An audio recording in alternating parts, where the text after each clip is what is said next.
Birthday nga ni Kevin ngayon at pinlano namin kahapon na kumain dito ngayon. At ipinangako ko na nga sa mga bata na kakain kami ng seafood kasi nakaraan pa sila nag-crave at ngayon nga lang matutuloy. Pero natuloy na nga lang kami ngayong araw kahit hindi namin kasama ang celebrant dahil alam nyo naman, manginginom so nauna na lang siya mag-inom. Halos bago nga lang tong crabs and cracks kaya dito namin sinubukan ngayon dito sa may Eaton Centris, mas malapit sa amin na branch.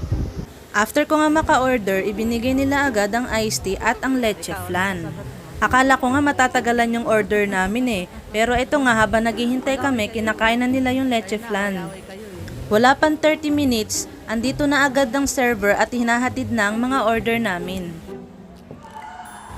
Sulit naman nga ang nagastos namin dito dahil nasatisfied naman ang mga bagets sa mga in-order namin.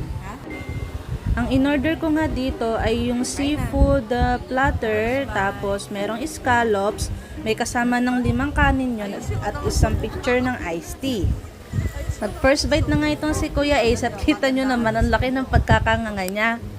Gutom na gutom yarn kasi ba naman alas 5 na to ng hapon, ito palang umagahan namin, tanghalian at siguro ito na rin yung gabihan namin.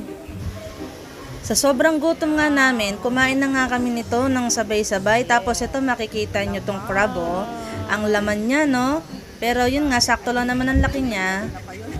Pangga pala order kayo dito ng seafood at yung mga scallops, meron silang choices para sa sauce. So sa amin, ang pinalagay ko dito ay chili garlic at saka butter garlic. Parang tanga nga tong mga anak ko na yan kasi akala nila isang piraso lang yung pusit na yan.